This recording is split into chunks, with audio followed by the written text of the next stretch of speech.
നമസ്കാരം. നമ്മുടെ ഇന്നത്തെ ഈ പ്രസന്റേഷനിലേക്ക് എല്ലാവർക്കും സ്വാഗതം. കാട്ടുകുറുക്കന്മാരെക്കുറിച്ച് നമ്മൾ ഒരുപാട് കഥകൾ കേട്ടിട്ടുണ്ടാവും, അല്ലേ?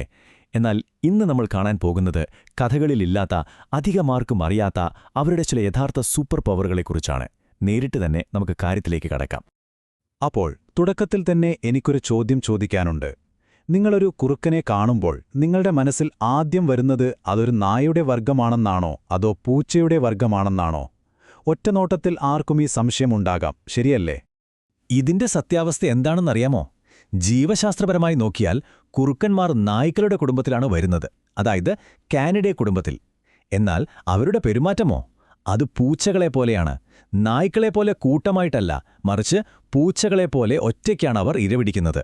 അതുമാത്രമല്ല, മരങ്ങളിൽ കയറാനും ഉള്ളിലേക്ക് വലിക്കാൻ കഴിയുന്ന പൂച്ചകളുടേതുപോലുള്ള നഖങ്ങളും ഇവർക്കുണ്ട്. ശരിക്കും കൗതുകകരമായൊരു കാര്യം തന്നെയാണിത്. ഇനി നമുക്ക് അവരുടെ ആദ്യത്തെ സൂപ്പർ പവറിലേക്ക് കടക്കാം. കുറുക്കന്റെ റേഡാർ പോലെയുള്ള സൂപ്പർ ഹീറോ കേൾവിശക്തി. ഒരു കുറുക്കന്റെ കേൾവിശക്തി എത്രത്തോളം സൂക്ഷ്മമാണെന്നറിയാമോ? ഏതാണ്ട് 40 യാർഡ് ദൂരത്തിൽ നിന്നുള്ള ഒരു ചെറിയ വാച്ചിന്റെ ശബ്ദം പോലും അവർക്ക് കേൾക്കാൻ കഴിയും. കൂട്ടുകാർക്ക് പെട്ടെന്ന് മനസ്സിലാകാൻ വേണ്ടി പറയുകയാണെങ്കിൽ, ഒരു വലിയ ഫുട്ബോൾ മൈതാനത്തിന്റെ പകുതിയോളം ദൂരത്തുനിന്ന് വരുന്ന വളരെ വളരെ ചെറിയൊരു ശബ്ദം കേൾക്കുന്നതൊന്ന് സങ്കല്പിച്ചു നോക്കൂ. അത്രയും പവർഫുള്ളാണ് അവരുടെ കേൾവി. അവർക്കിത് എങ്ങനെ സാധിക്കുന്നുവെന്ന് ചിന്തിക്കുന്നുണ്ടാവും, അല്ലേ?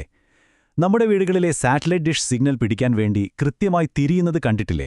അതുപോലെ തന്നെ 12 വ്യത്യസ്ത പേശികൾ ഉപയോഗിച്ച് കുറുക്കന്മാർക്ക് അവരുടെ ഓരോ ചെവിയും സ്വതന്ത്രമായി 150 ഡിഗ്രി വരെ തിരിക്കാൻ കഴിയും.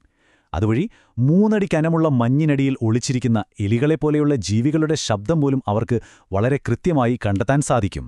അടുത്തതായി നമ്മൾ നോക്കാൻ പോകുന്നത് അതിലും വലിയൊരു മാജിക്കാണ്. അവരുടെ അദൃശ്യമായ മാഗ്നറ്റിക് GPS. ഭൂമിയുടെ കാന്തിക മണ്ഡലം കുറുക്കന്മാർ എങ്ങനെ ഉപയോഗിക്കുന്നുവെന്ന് നോക്കാം. കുറുക്കന്മാരുടെ കണ്ണുകളിൽ ക്രിപ്റ്റോക്രോം എന്ന് വിളിക്കുന്ന ഒരു പ്രത്യേകതരം പ്രോട്ടീനുണ്ട്. ഇതൊരു തരം മാജിക് പ്രോട്ടീനാണെന്ന് തന്നെ പറയാം. നിങ്ങൾ വീഡിയോ ഗെയിമുകളിലൊക്കെ കൃത്യമായി ടാർഗറ്റ് ലോക്ക് ചെയ്യുന്നത് കണ്ടിട്ടില്ലേ? അതുപോലെ ഭൂമിയുടെ കാന്തിക ഉത്തര-ദക്ഷിണ ധ്രുവങ്ങളെ ഒരു സ്ക്രീനിൽ എന്ന പോലെ കാണാനും അതിനനുസരിച്ച് ദിശ മനസ്സിലാക്കാനും ഈ പ്രോട്ടീൻ അവരെ സഹായിക്കുന്നു. ഇരയെ പിടിക്കാൻ കാന്തിക മണ്ഡലത്തെ അവരൊരു ലക്ഷ്യസ്ഥാനമായി ഉപയോഗിക്കുകയാണ് ചെയ്യുന്നത്. ഇതുകൊണ്ടുള്ള യഥാർത്ഥ ഗുണം എന്താണെന്നറിയണ്ടേ? ഒരു കുറുക്കൻ കാന്തിക ഉത്തരധ്രുവത്തിന് നേരെയല്ലാതെ വെറുതെ ഇരയെ പിടിക്കാൻ ശ്രമിക്കുമ്പോൾ അവരുടെ വിജയശതമാനം വെറും 18% മാത്രമാണ്.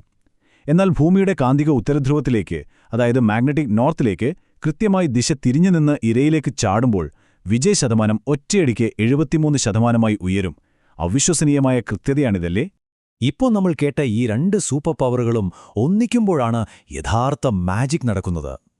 മഞ്ഞിൽ അവരുടെ പ്രത്യേകതരം വേട്ടയാടൽ രീതി, അഥവാ മൗസിംഗ് ടെക്നിക് നമുക്കൊന്ന് നോക്കാം. ശാന്തമായി മഞ്ഞു വീഴുന്ന ഒരു ശൈത്യകാലം നമുക്കൊന്ന് സങ്കൽപ്പിക്കാം. മഞ്ഞിനടിയിൽ വളരെ ആഴത്തിൽ സബ്നിവിയൽ സോൺ എന്നു വിളിക്കുന്ന ഒരു പ്രത്യേക ലോകമുണ്ട്.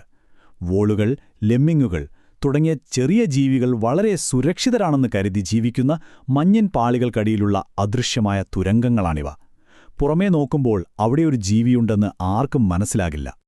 അവിടെയാണ് കഥ മാറുന്നത്. വളരെ നിശബ്ദമായ, ആവേശകരമായ ഒരു നിമിഷം. കുറുക്കൻ ആദ്യം ഒരു ചെറിയ ശബ്ദത്തിനായി തന്റെ റഡാർ ചെവികൾ ഉപയോഗിച്ച് അതിസൂക്ഷ്മമായി കാതോർക്കും. ശബ്ദം കേട്ടയുടനെ തന്റെ മാഗ്നറ്റിക് GPS ഉപയോഗിച്ച് ഇരയിലേക്കുള്ള ദൂരം കൃത്യമായി കണക്കാക്കുന്നു.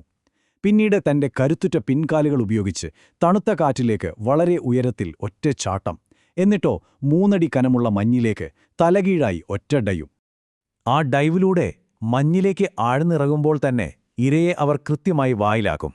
അതിനുശേഷം തല പുറത്തേക്കിട്ട് ചെവിയിലും മൂക്കിലും കുടുങ്ങിയ മഞ്ഞ് കുടഞ്ഞു കളയുന്നു. പ്രകൃതിയിലെ അതിശയിപ്പിക്കുന്ന ഒരു അക്രോബാറ്റിക് പ്രകടനം തന്നെയാണിത്. സൂക്ഷ്മമായ കേൾവിയും മാഗ്നറ്റിക് കാഴ്ചയും ഒത്തുചേരുന്ന ഒരു പെർഫെക്റ്റ് ക്യാച്ച്. അടുത്തതായി നമ്മൾ നോക്കാൻ പോകുന്നത് എവിടെയും ജീവിക്കാൻ കഴിയുന്ന കുറുക്കന്മാരുടെ കഴിവിനെക്കുറിച്ചാണ്. കാട്ടിലും നാട്ടിലും ഒരുപോലെ അതിജീവിക്കാൻ അവർക്ക് കഴിയും. കാട്ടിലെ വേട്ടയാടലിന് പുറമെ കുറുക്കന്മാർ ഏത് സാഹചര്യത്തോടും വളരെ എളുപ്പം പൊരുത്തപ്പെടുന്നവരാണ്.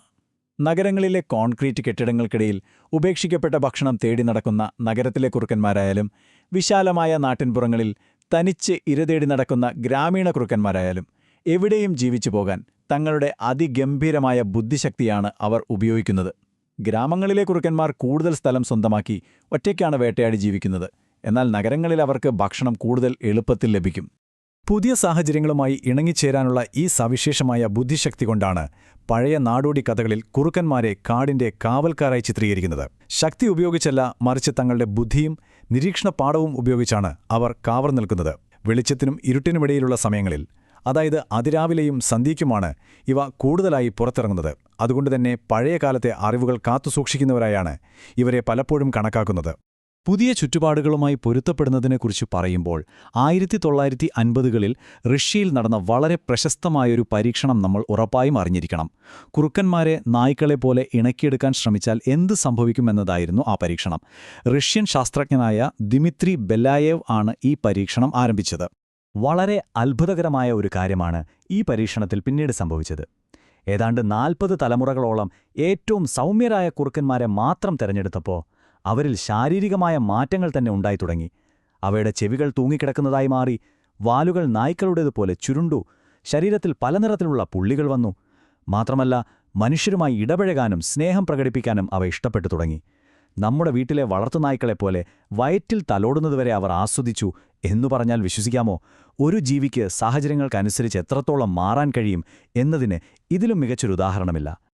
അപ്പോൾ ഇന്നത്തെ നമ്മുടെ ഈ പ്രസന്റേഷനിലൂടെ ഈ അത്ഭുത ജീവിയെക്കുറിച്ച് നമ്മൾ ഒട്ടേറെ കാര്യങ്ങൾ മനസ്സിലാക്കി. അവസാനിപ്പിക്കുന്നതിനു മുൻപ് എനിക്കൊരു കാര്യം ചോദിക്കാനുണ്ട്.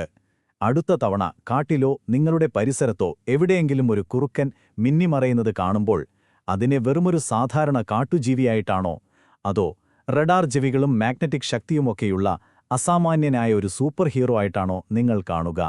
ഒന്ന് ചിന്തിച്ചു നോക്കൂ. മറ്റൊരു വിഷയവുമായി നമുക്ക് വീണ്ടും കാണാം.